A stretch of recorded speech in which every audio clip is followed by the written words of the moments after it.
जीवन है। चलते हैं पांडवों के पावन चरित्र का कथन श्रवण करके हृदय में सहनशीलता धारण करते हैं, अनन्य भक्ति को प्राप्त होते हैं। प्रसंग चल रहा है, देखो एक ऋषि हैं पर इनको द्वेष हो गया देवराज इंद्र के वैभव से। बहुत बचाने की जरूरत है, वृत्ति क्षण में दूषित हो जाती है। इनका नाम त्वष्टा है, ये बड़े तपस्या और मंत्र के धनी हैं। जो ब्रह्म ऋषि जन हैं इनमें सबसे बड़ी सामर्थ्य मंत्रों की होती है। दैवाधीनम जगत सर्वे मंत्राधीनम देवता ते मंत्रा ब्राह्मणाधीनम तस्मात् ब्राह्मण देवता। वो ब्राह्मण देव देव इसीलिए होता है कि मंत्रों, इन्होंने मंत्र के बल से ऐसा पुत्र प्रकट किया जो 3 सिर वाला देवराज इंद्र को मार सके। इंद्र ने पहले तप भ्रष्ट करने के लिए विश्वरूप जी के पास अप्सराएं भेजी पर वो सफल नहीं हो पाई। तब क्रोधावेश में वज्र से प्रहार किया, फिर भी वो प्राण तो निकल गए पर तेज उनका वैसे ही दमक रहा, तो उनको भय लगा कि कहीं फिर ऐसा प्रभाव न प्रकट हो जाए तो लकड़ारे से कुल्हाड़ से उनके गर्दन कट। तो 3 रूप थे, उसमें से ये वर्णन किया कि कपिंजल नाम का पक्षी जो वेद ध्वनि जिस मुख से होती थी वो प्रकट हुआ, और जिसके द्वारा वो भयावह मुख, तो उसमें तीतर पक्षी बाज पक्षी प्रकट हुआ, और जिससे सुरा पीते थे उससे गौरैया नाम का पक्षी प्रकट हुआ। और इसके बाद जो ब्रह्म हत्या प्रकट हुई तो बहुत विचार करके सब बड़े बड़े लोकपालों से सलाह करके उसको 4 भागों में बांट दिया, जल में, भूमि में, वृक्ष में और स्त्रियों में। वही मासिक धर्म के रूप में, और वही ऊषर भूमि में, और वही जल में फेन बुदबुदार रूप में, ऐसे वो प्रकाशित हुई। जो वृक्षों में वो गोंद, पवित्र अंतःकरण करने के लिए गोंद नहीं पाने चाहिए, वो उसे ब्रह्म हत्या का अंश कहते हैं। जैसे भजन करना है तो ऊषर भूमि में नहीं बैठा जाता है, जैसे जल में स्नान करना है तो ऐसे ऐसे करके फिर स्नान किया जाता है। अब जब त्वष्टा जी को पता चला कि हमारे जो मंत्र बल से इंद्र को परास्त करने के लिए पुत्र प्रकट किया था देवराज इंद्र ने वध कर दिया, तो उन्होंने कहा कि मेरा पुत्र बड़ा संयमी, जितेंद्रिय और तपस्या में लगा हुआ था। क्या अपराध किया था, क्यों इंद्र ने मार दिया? वास्तविक अभी कोई अपराध नहीं हुआ था, पर उद्देश्य यही था त्वष्टा ऋषि का कि इंद्र का वध करें। अतः अब मैं पुनः देवेंद्र के विनाश के लिए ऐसा पुत्र उत्पन्न करूंगा कि इनका कोई भी बल उसमें काम नहीं करेगा। संसार के लोग मेरी तपस्या और मंत्र का बल देखें। वो ऐसा होगा कि दुरात्मा देवेंद्र का नाश करेगा, मेरा पूर्ण तपोबल ही मूर्तिमान होगा। महायशस्वी त्वष्टा ऋषि, ये देखो, जहां भजन और तपस्या का फल भगवान को प्राप्त करने के लिए वहां द्वेष होने का बदल गया। अब वो देवराज इंद्र के पीछे पूरी तपस्या लगा रहे हैं। पहला पुत्र तो वो जब, अब दूसरा पूरी तपस्या। महायशस्वी त्वष्टा ने आचमन किया, अग्नि प्रज्वलित की और मंत्रों के द्वारा पुत्र उत्पन्न किया। इंद्र शत्रो, तू मेरी तपस्या के प्रभाव से महाबलशाली प्रकट हो। यज्ञ पूर्ण हुई तो सूर्य और अग्नि के समान तेजस्वी आकाश को घेरे हुए एक बड़ा स्वरूप प्रकट हुआ जिसका नाम वृत्तासुर हुआ। ऐसा जान पड़ता था मानो पूरे विश्व को पी जाएगा। हाथ जोड़कर कहा, पिताश्री क्या आज्ञा है, मैं क्या करूं? तब त्वष्टा ने कहा, सक्रम जहित चाप युक्तो जगाम त्रिदिवम ततः ततो युद्धम समभवद वृत्तवासाव योर्महत। इंद्र को मार डालो, मेरी आज्ञा है। उनके ऐसा कहते ही वृत्तासुर ने कदम बढ़ाए। स्वर्ग इतना विशाल का है शरीर, बड़ा भारी इंद्र ने प्रयास किया अपने को बचाने का वृत्तासुर से।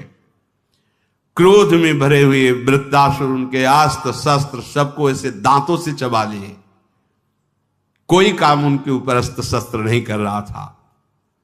वीर वृत्तासुर ने मंत्र और तपस्या का प्रभाव उसमें थे।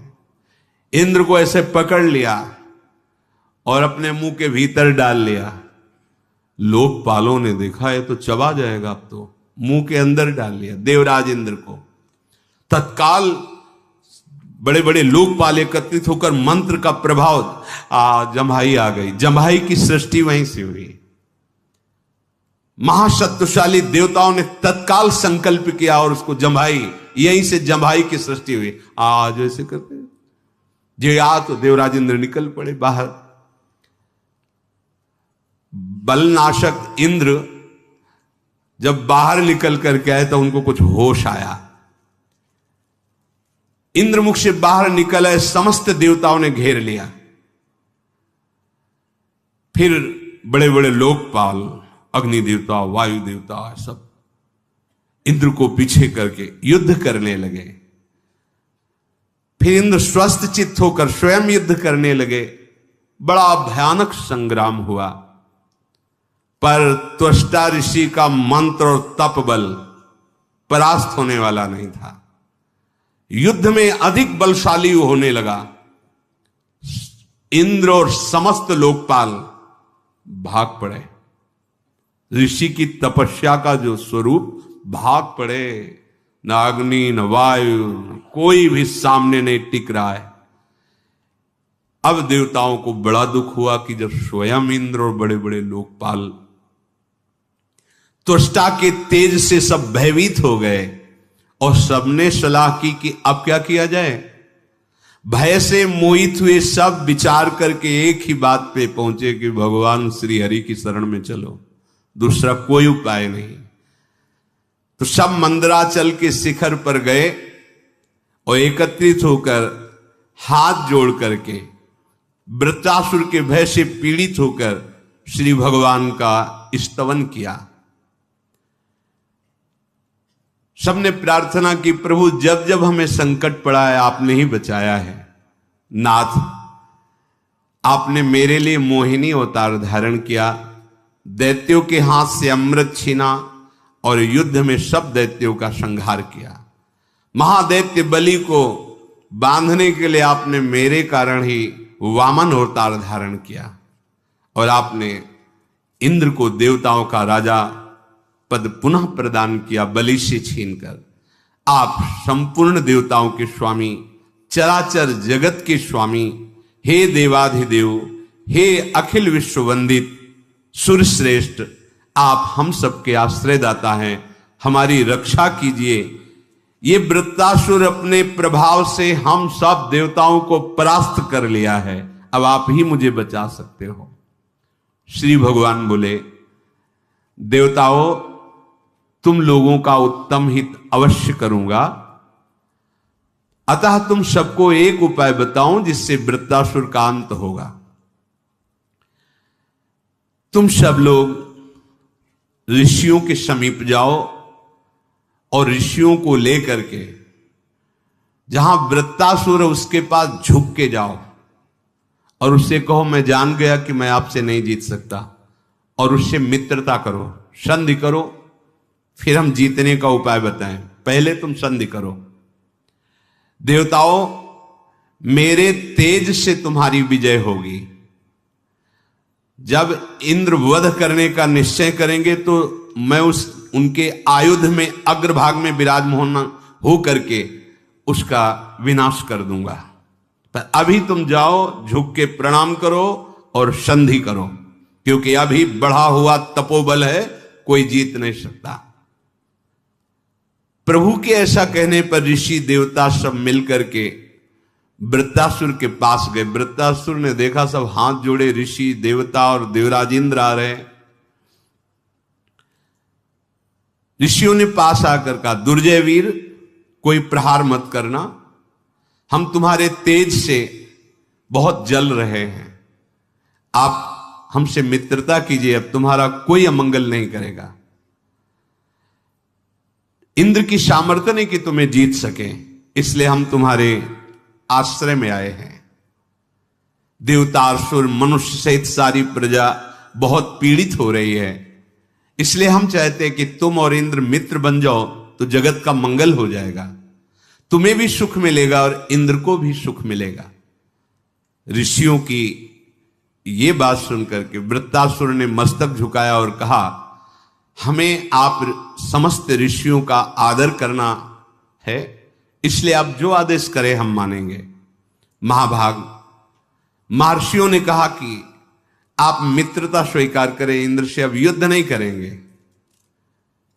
तो उन्होंने कहा कि मुझ में और इंद्र में मित्रता कैसे हो सकती है, आप बोलिए।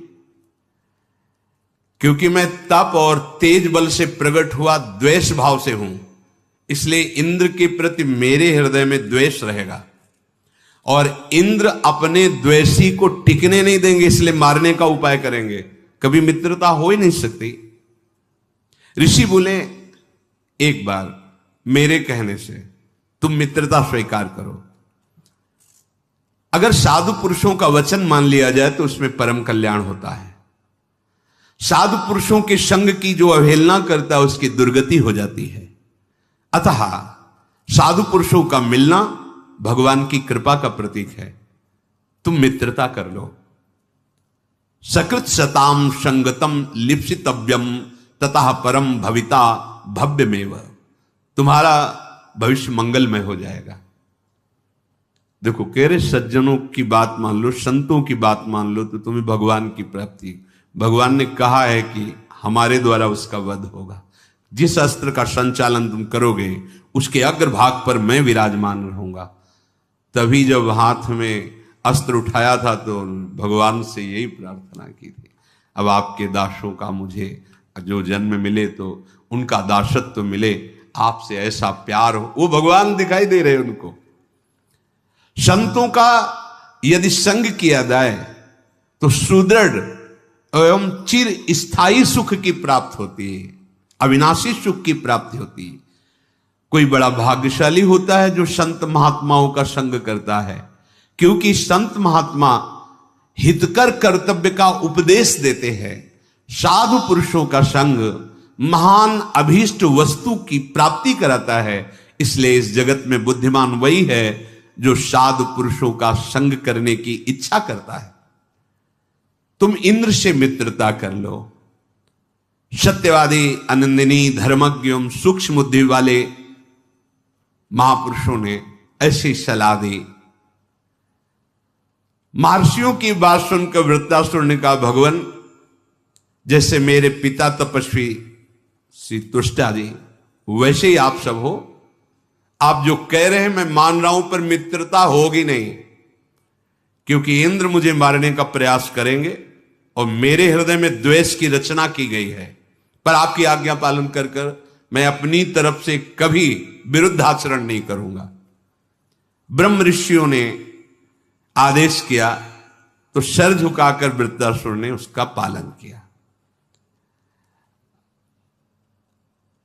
इंद्र की दृष्टि देखकर वृत्तासुर बोले कि मित्रता स्वीकार करता हूं, पर मेरे लिए भी एक रास्ता रखिए, क्योंकि मैं देख रहा हूं देवराज के नेत्रों में कि इनके हृदय में एक ही बात चल रही कि कैसे मारूं। तो न शुष्केण न चार्द्रेण नास्मना न च दारुणा न शस्त्रेण न चास्त्रेण न दिवा न तथा निशि बध्यो भवेयम विपेन्द्रा शक्रस्य सा दैवतई एवं में रोचते संधि शक्रेण सा नित्यदा। यदि ये मेरी बात मान ली जाए तो मैं मित्रता का ही बर्ताव करूंगा देवराज इंद्र से।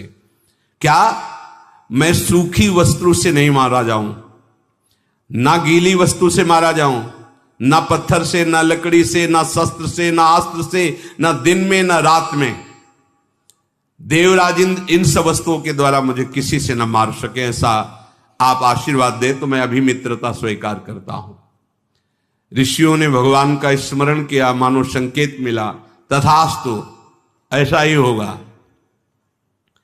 अब इंद्र से हर्ष में भरकर वृत्तासुर मिले, पर इंद्र हर समय यही सोचते रहते कैसे इसे मारूं, जैसा वृत्तासुर ने उनके नेत्रों में पढ़ा था। मारने का अवसर खोज रहे थे। जब कुछ काल व्यतीत हुआ तो उद्विग्न हो गए देवराज इंद्र कि इतना महान शत्रु मित्र भाव से तो अभी रह रहा है, कभी बिगड़ गया तो हम तो पराजित ही हैं, इसे मारना अवश्य है। संध्या का समय था, न दिन था न रात था। भगवान की बात का विचार करके वृत्तासुर का वध करने का निश्चय किया। इस महाबली महाकाय महान असुर को मैं मारूंगा, न गीली वस्तु से न सूखी वस्तु से, न दिन में न रात में, न अस्त्र से न शस्त्र से। सोचते हुए स्मरण आया, समुद्र का फेन न गीला होता है न सूखा होता है, संध्या का समय न दिन होता न रात। समुद्र के फेन को न अस्त्र कहते न शस्त्र कहते हैं, न वो लकड़ी है न कोई धातु है। विचार किया कि भगवान ने कहा था जिससे तुम प्रहार करोगे उसके अग्रभाग में मैं बैठ जाऊंगा और उसका विनाश मैं करूंगा। तो हाथ में उन्होंने वो फेन लिया समुद्र का और उस पे संकल्प किया वृत्तासुर के मारने के लिए। वृत्तासुर पर जे ही फेन का प्रहार वज्र के ऊपर रख के किया, भगवान श्री हरि उस फेन में बैठ गए और वृत्तासुर की जीवन लीला को अपने में लीन कर लिया। वृत्तासुर जे ही पधारा तो सब देवताओं की स्तुति करने लगे कि बहुत भगवान ने सुंदर बुद्धि दी, जो ऐसे फेन से आपने वरदानों की रक्षा करते हुए भी उसको अपने बल से हीन कर दिया।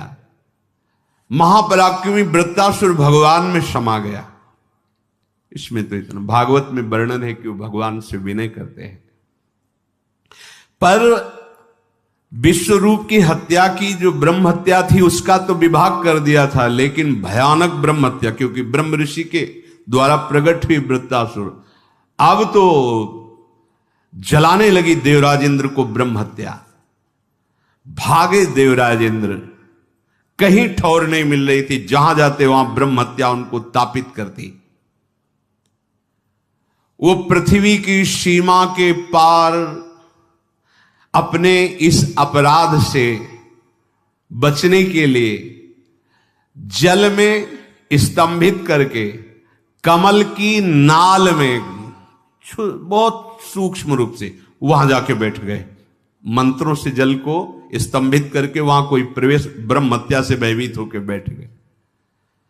अब तो देवराज पद पे कोई नहीं, बड़ा हाहाकार मच गया कि अगर देवराज इंद्र नहीं तो फिर त्रिभुवन का शासन कैसे चलेगा। पूरा का पूरा विश्व इस तरह से अराजकता फैल जाएगी।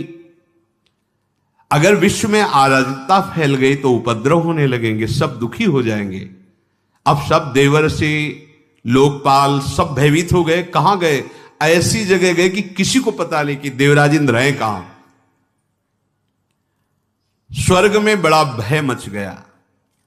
सबने विचार किया, बड़े बड़े लोकपालों ने, कि स्वर्ग का शासन तीनों लोकों में कौन है जो संभाल सकता है। तो विचार कर देखा गया, बड़े पुण्यात्मा, बड़े बड़े यज्ञ करने वाले धर्मात्मा महाराजा नहुष, ये बड़े बड़े देवता, लोकपाल, ऋषि सब नहुष जी के पास गए और कहा कि हम तुम्हें त्रिभुवनपति देवराज इंद्र के पद में अभिषिक्त करना चाहते हैं, आप इसे स्वीकार करें। नहुष ने कहा, मेरी सामर्थ्य है कि हम आप देवताओं को प्रणाम के सिवा कहीं आदेश कर सके। इन ब्रह्म ऋषियों को आदेश कर पाएंगे हम मनुष्य लोक में राजा हैं, चक्रवर्ती सम्राट हैं, ना कि आप देवताओं का, देवियों का और इस तरह के ऋषियों का शासन।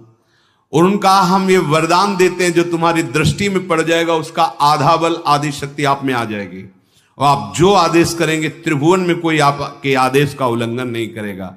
और हम चाहते हैं सब कि आप इंद्र पद पे विराजमान होइए। तो महाराज नहुष को इंद्र पद पर विराजमान किया। शेष आगे श्री राधा वल्लभ।